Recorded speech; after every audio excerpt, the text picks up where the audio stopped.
All right, let's do this. So, this is a bonus Friday uh, post about writing.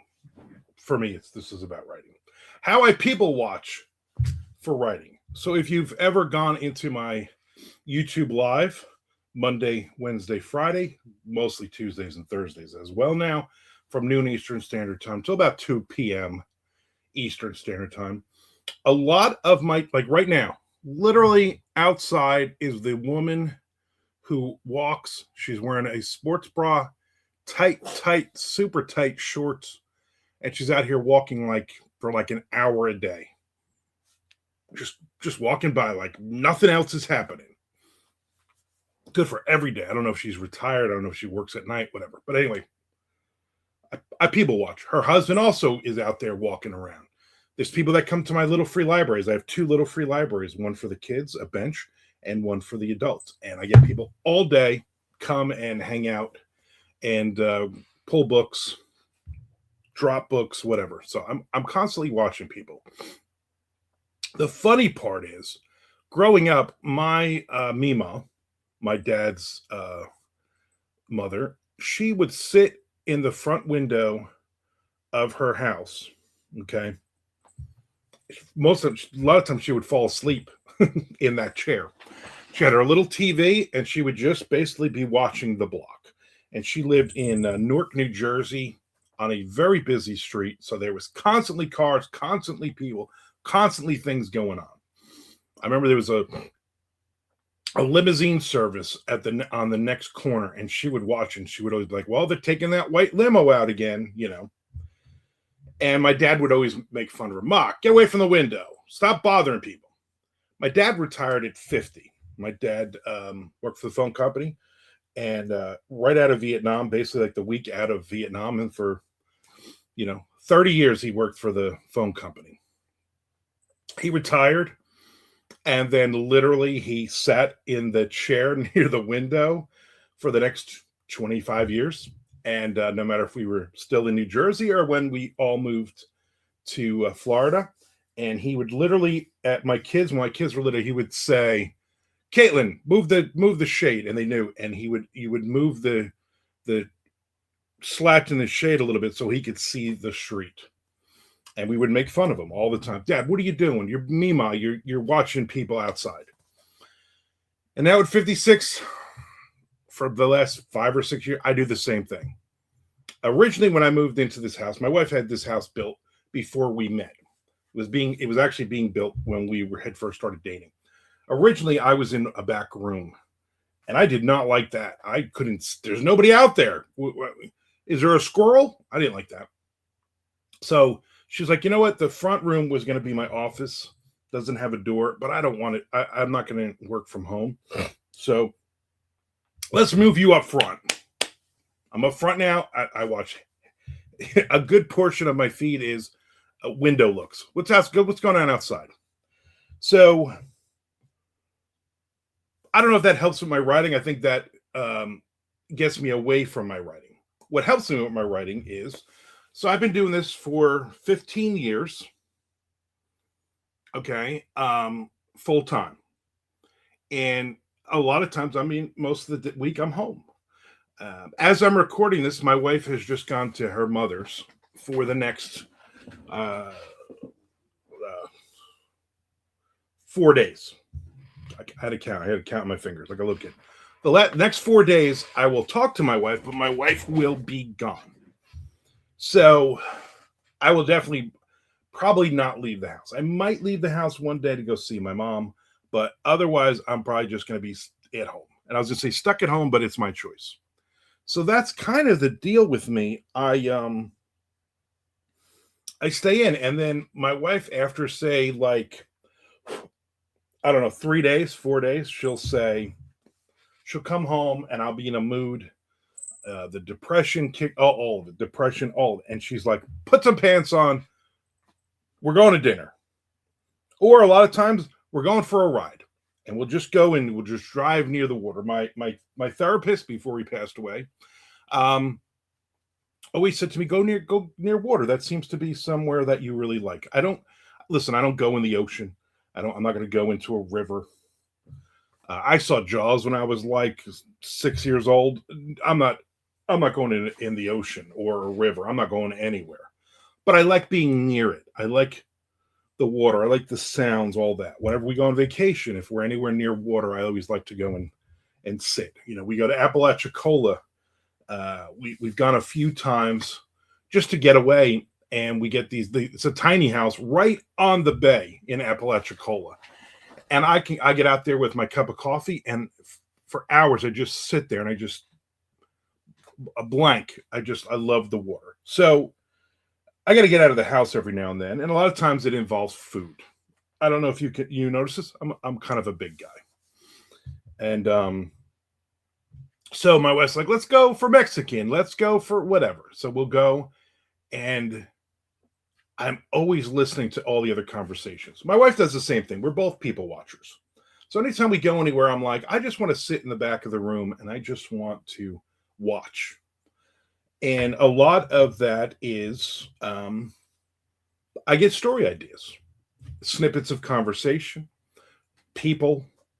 I don't like that guy. I don't like the hat that guy's wearing. That's going in a story, whatever.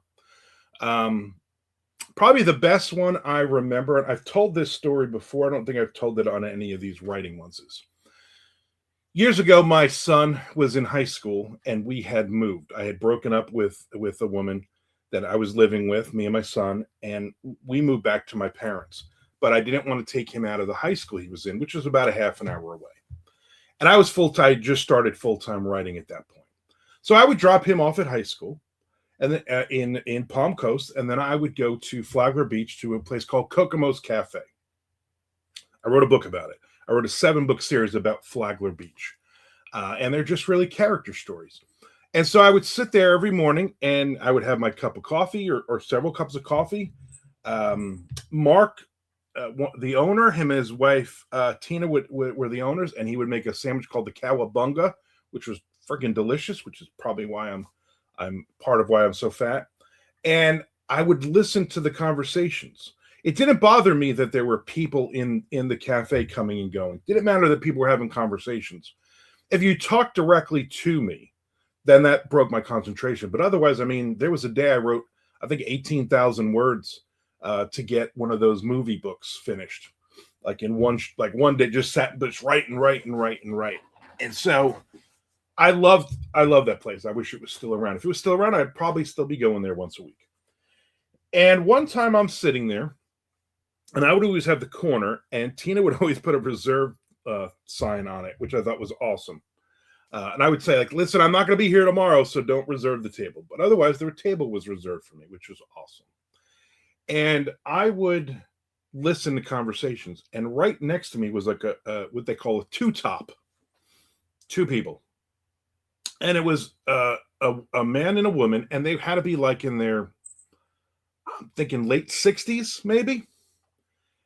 And all of a sudden, I start catching snippets of conversation because she was being really mean. You could just hear it in her voice. And she says, I don't want your kids coming around my house anymore. And he said, what? I don't want your kids coming to my house anymore, or your grandkids. And now I'm thinking, what? How old are your kids? You guys are like probably like, say you're 65. What are your kids? 40? Grandkids are 20? I mean, what's going on here? And he says, why? She says, because one of my cups is missing. And it was here when they were here, and they stole one of my cups. Your kids are thieves. Wow, okay. She's like, another thing, I'm not going on this cruise if your kids are going. And he's like, the kids paid for the cruise. The kids invited us to their cruise. And she's like, I'm not going. He's like, all right, well, we'll figure it out. And this guy's just mild mannered and old. He's just sitting there. He's an old guy. He's drinking his coffee. She's drinking her coffee. And she says, you know what? This isn't working. I don't want to be with you anymore. I'm breaking up with you. And he's like, seriously? Over a cup. And she's like, there's just so many red flags with you. And she just on it, and she just starts basically berating this old man. And I'm just listening. I'm like, holy crap. And so he's like, oh well, all right, I guess then we're done. Okay. Well, bye. And he gets up, he starts walking. She's like, hey, you're gonna pay for this. So he kind of shakes his head and he takes it out of his wallet and he takes like a 20 and he throws a 20 on the table. And then he just walks out. I'm kind of watching her, you know, side eyeing her, like and she's smiling. She gets this big freaking grin on her face. So I was like, you know what? I'm going to kill this lady in a story. This lady is awful. So I kind of wrote out that story of what had happened. And I realized, you know what? I don't need to make this a horror. Right there, at that point, I was writing mostly horror stories. This doesn't need to be a horror story. This needs to be a character story of what the conversation between these two people, and the reader make up your own decision. But I mean, you have half a brain, that lady is insane. And then I started writing more character stories. And I said to the owners, I said, I'm going to set a book here. I'm going to set a book a day in Kokomo's Cafe. Can I use the name of the place? And they're like, yeah. I'm like, can I get my buddy David Royal down here to take some pictures inside and out? And I want to put pictures. I want to write like whatever it was, 5 stories, 10. I think it was 10 stories set in the place. Different made up characters, and they loved it. And I ended up doing 7 books, 7 days in different places in Flagler Beach. And I believe like 2 or 3 of them are still around. I did a bookstore, which is no longer there. Kokomo's is no longer there. The comic book store is no longer there. Excuse me for bourbon. The fitness place is still there. The Flagler Fish Company restaurant moved. There's another place, Bahama Breeze, that's gone. So I basically went through and I went to each individual business and I said, hey, I'm writing this series. Can I write set in years? Obviously fictional owners and staff and on, but kind of getting a feel for the place kind of thing. And they loved it. And I love writing that series, but that series came from people watching, from listening to the things that were going on around me. And I get a lot of characters that way. A kind of a joke I always say, but it's true, is like, where do you get your best characters? And I say, Walmart. Literally walk around Walmart for like a half an hour. And some of these people are just, I mean, first off, they're all in their pajamas or weird outfits. And they're arguing I get a lot of white trash. I'm just going to say it, arguing with each other. People I don't know what's going on in their world. I don't know why you're like, I'm going to Walmart to start an argument with my girlfriend, kind of thing. So I get a lot of those. Most of my stuff, my wife is my first reader. So she'll read something and I'll hear her laughing. And she's like, I know exactly where you got this from. I remember this conversation. I remember this guy with the hat. I remember whatever. And it's funny because writing crime thrillers, man, these characters are great for that. Like literally walk through Walmart for half an hour and take notes of the people there. And then you could write a trailer park filled with these people for a crime thriller novel. I mean, it's that simple. So, while I'm always reluctant I don't want to leave the house. I don't like it out there. There's people out there. I need it. I need my wife to drag me out of the house once a week and say, let's go get tacos. Hey, let's try the Korean barbecue place. Something like that. And I'm like, I don't want, all right, fine. I'm like, I'll do it to appease you. And then I realize I need this. Mentally, I need this. Mentally, I need to be out of the house. Mentally, I need to do, and also it's a distraction because, again, I'm immediately listening. I'm immediately figuring it out. And my wife will do the same thing. She'll go, are you listening to this to my right?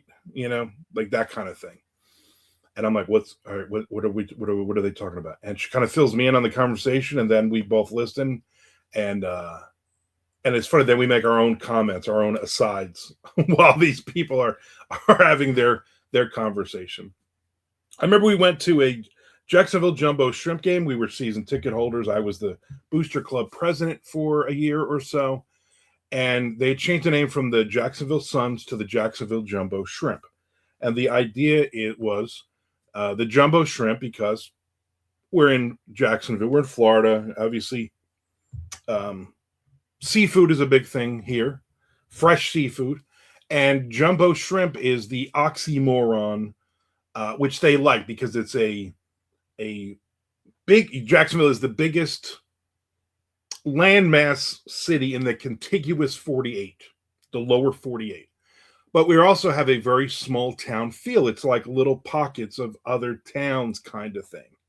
And so Jumbo Shrimp was fitting. And then there was a woman in front of me who was telling everybody, "Oh, Jumbo Shrimp, because we're the Jumbo Shrimp capital of the world. We catch more Jumbo Shrimp than anyone." And I could see like 5 people immediately go on their phone, like, "Let's check. That's BS. That's not true at all." And somebody was like, said to her, "Yeah, that's not true at all." And they named like, Japan or China, whatever they named, some like 5 other places that on that list that have more Jumbo Shrimp caught than anywhere else. But I'm like, people are just dumb. So I like that. I like being around those conversations. I like being around those people.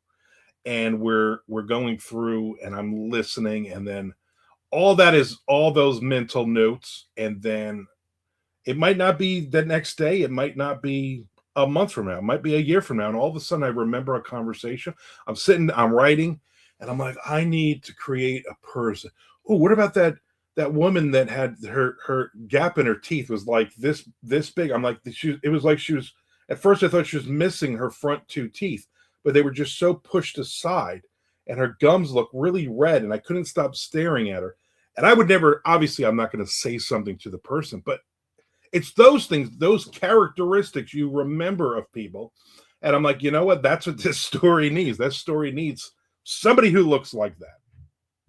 And that's really all it takes. As a writer, you're constantly, you're writing even when you're not writing. You know what I mean? I don't have to be sitting here pounding away at the keyboard in order to be writing. I'm writing in my head. I'm listening to conversations. I'm watching people. And I think that's really the fun of it. It's a good distraction. It also helps with my anxiety if I'm in a room with like 100 people, and all of a sudden, like I start to get a little panicked, and I'm like, no, focus on the lady with the giant gap in her teeth. She puts like Michael Strahan to shame. The gap that dude's got. It was like 3 times as big. I'm like, just concentrate on this one person and her characteristics. Listen to her conversations. And I do believe she was actually in a short story that got published in the last year or so. I don't remember which ones. I get a lot of stories published. So literally, that's the deal. That's what I do. And I'm lucky because my wife is the same way. My wife wants to just sit and listen to conversations. She wants to, figure out the room with me, which I think is pretty cool. And she's always listening. She's always pointing. She's always like, "Are you listening to the conversation behind me? Are you listening to the people behind you? This guy's doing this," and I like that. I also want to give a shout out to my wife because she also points out when women with large butts come by. And sometimes I miss it. I like big butts. I cannot lie. All right. So thank you for subscribing. Thank you for watching these videos. Thank you for watching my writing videos.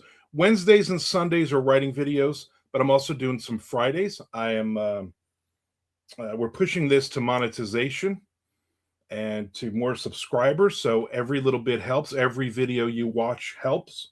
I appreciate that. My wife will appreciate it as well.